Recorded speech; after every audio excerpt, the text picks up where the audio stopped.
அஸ்ஸலாமு அலைக்கும். Welcome to Sasa's kitchen. இன்றைக்கி நம்ம ஒரு சூப்பரான ஒரு குக்கீஸ் தான் பார்க்க போகிறோம். ரொம்ப ரொம்ப ஹெல்த்தியான ஒரு குக்கீஸ் தான். ராகி சாக்லேட் குக்கீஸ் தான் பார்க்க போகிறோம். ரொம்ப சூப்பராக இருக்குங்க. நம்ம இதுக்கு பட்டர் யூஸ் பண்ண போகிறது கிடையாது, வீட்டில் இருக்க நெய் தான் யூஸ் பண்ண போகிறோம். ரொம்பவே டேஸ்ட்டாக இருக்கும். பாருங்கள் எவ்வளோ சூப்பராக வந்திருக்குல. நம்ம அவன் கூட யூஸ் பண்ண போகிறது கிடையாது, மைதா யூஸ் பண்ண போகிறது கிடையாது. நான் இன்றைக்கி கடையில் தான் பேக் பண்ணி காமிச்சிருக்கேன். ரொம்பவே சூப்பராக வருங்க, செம்ம டேஸ்ட்டாக இருக்கும். ரொம்ப ரொம்ப ஹெல்த்தியான ஒரு ஸ்வீட்டுங்க. ட்ரை பண்ணி பாருங்கள் எவ்வளோ சூப்பராக வந்திருக்குல. செம்ம சூப்பராக சாஃப்டாகவே இருக்கும் இந்த குக்கீஸ் வந்து. இப்போ அங்கே பார்க்கலாம். ஒரு பெரிய பாத்திரம் எடுத்திருக்கேன். இந்த பாத்திரத்தில் நான் இன்றைக்கி ஒரு 1/4 கப் அளவுக்கு கெட்டியான நெய், பார்த்திங்களாலே தெரியும், இது வந்து வீட்டில் காய்ச்சின நெய் தான், அதனால நல்லா திக்காக இருக்குது. நீங்கள் வந்து கடையில் வாங்கின நெய் அப்படின்னா 1/2 கப் அளவுக்கு எடுத்துக்கோங்க. கொஞ்சம் தண்ணி மாதிரி இருக்கும் இல்லையா, அந்த நெய்னா 1/2 கப் அளவுக்கு எடுத்துக்கோங்க. இந்த மாதிரி நல்லா திக்காக இருந்துச்சு அப்படின்னா 4 டேபிள் ஸ்பூன் அளவு 1/4 கப் அளவுக்கு நீங்கள் எடுத்துக்கோங்க. பாருங்கள் எந்த அளவுக்கு நெய் வந்து திக்காக இருக்குன்னு. இது வீட்டில் காய்ச்சின நெய் தான், அதனால் இந்த அளவுக்கு இருக்குது. இதுக்கு பதில் நீங்கள் பட்டர் எடுக்கணுன்னா கூட எடுத்துக்கலாம் தான். எண்ணெய் எடுக்க வேணாம், நெய் இல்லைன்னா பட்டர் ரெண்டில் ஏதாச்சும் எடுத்துக்கோங்க. இதுக்கு ஒரு 3/4 கப் அளவுக்கு நாட்டு சக்கரை எடுத்திருக்கேன். இதுக்கு நம்ம சக்கரையும் யூஸ் பண்ண போகிறது கிடையாது.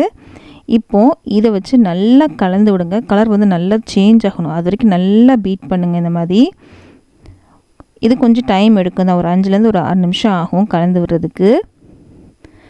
கலர் கொஞ்சம் நல்லா லைட் கலராக ஆகும், அது வரைக்கும் நல்லா கலந்து விட்டுக்கோங்க. உங்கள்கிட்ட ஹேண்ட் பிளெண்டர் இருந்துச்சுன்னா அதை வச்சு கலந்து விட்டுக்கலாம், இல்லைனா இதை வச்சு நீங்கள் நல்லா கலந்து விட்டுக்கோங்க. இங்கே பாருங்கள், இதை வச்சு நான் கலந்து விட்டேன். பார்த்திங்களா, ஒரு க்ரீம் மாதிரி வந்துடுச்சு.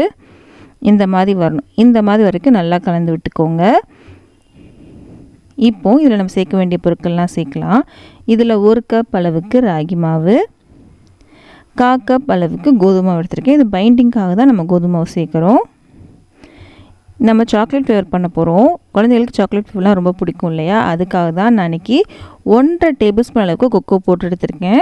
இப்போ நான் எடுத்திருக்க ஸ்பூன் வந்து 1/2 டேபிள் ஸ்பூன், அதில் 3 ஸ்பூன் சேர்த்துருக்கேன். மொத்தமாக 1.5 டேபிள் ஸ்பூன் அளவுக்கு நான் கொக்கோ பவுடர் எடுத்திருக்கேன்.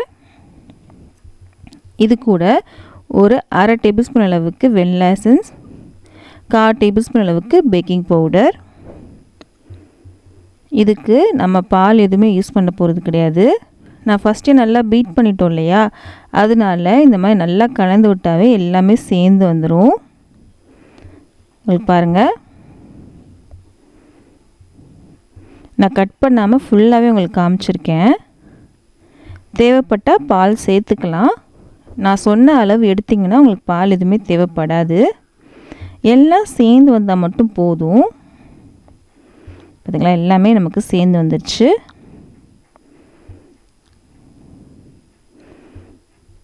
இப்போ நமக்கு இது கரெக்டாக வந்துருச்சு.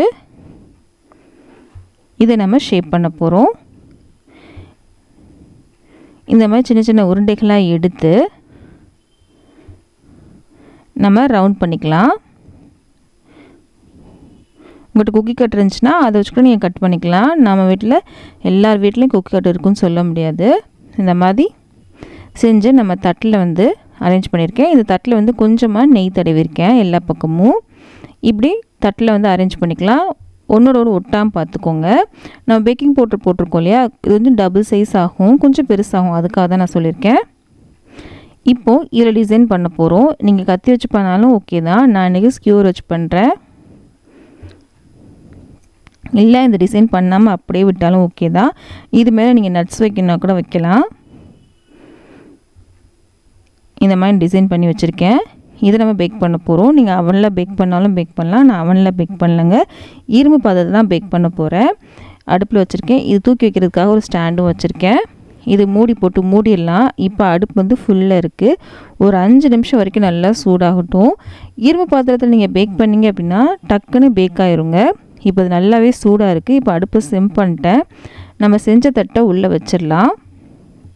நார்மல் கடாய்க்கு பண்ணுறதுக்கும் இரும்பு பாத்திரத்தில் செய்கிறதுக்கும் நல்ல டிஃப்ரெண்ட் இருக்குது. டக்குன்னு பேக் ஆகி வந்துடுது, டைம் சேவ் ஆகுது, அதுக்காக நான் இரும்பு பாத்திரம் எடுத்திருக்கேன். இப்போ இதை மூடி வச்சிடலாம். அடுப்பு வந்து சிம்மில் இருக்கட்டும். 20லேருந்து 25 நிமிஷம் ஆகும் பேக் ஆகிறதுக்கு. நீங்கள் அவனில் வச்சிங்கன்னா 180 டிகிரி செல்சியஸில் 10 நிமிஷம் ப்ரீ ஹீட் பண்ணதுக்கப்புறம் ஒரு 10 நிமிஷம் பேக் பண்ணி எடுத்துக்கலாம். பாருங்கள் நல்லாவே பேக் ஆகி வந்திருக்கு.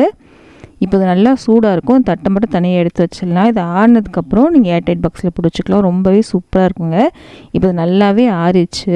இவ்வளோ சூப்பராக வந்திருக்கும் பாருங்கள். கீழேயும் பாருங்கள், உங்களுக்கு கரெக்டாக இருக்குது. செம்ம சூப்பராக இருக்கும். இது வந்து ராகி மாவுனே தெரியாது. நம்ம சாக்லேட் ஃப்ளேவர் சேர்த்துருக்கோம் இல்லையா, அதனால் சூப்பராக இருக்கும். ட்ரை பண்ணி பாருங்கள். இந்த வீடியோ பிடிச்சினா ப்ளீஸ் லைக் பண்ணுங்கள். லைக் பண்ணாதான் இந்த வீடியோ நிறைய பேருக்கு ரெக்கமெண்ட் ஆகும். நிறைய பேர் சப்ஸ்கிரைப் பண்ணாமல் தான் பார்த்துட்ருக்கீங்க. ப்ளீஸ் சப்ஸ்கிரைப் பண்ணுங்கள். இந்த மாதிரி ரெசிபிஸ்லாம் உங்கள் ஃப்ரெண்ட்ஸ்க்கும் ஃபேமிலிஸ்க்கும் பிடிக்கும் அப்படின்னா அவங்களுக்கு இந்த வீடியோ ஷேர் பண்ண மறக்காதீங்க. நம்ம அடுத்த வீடியோ சந்திக்கலாம்.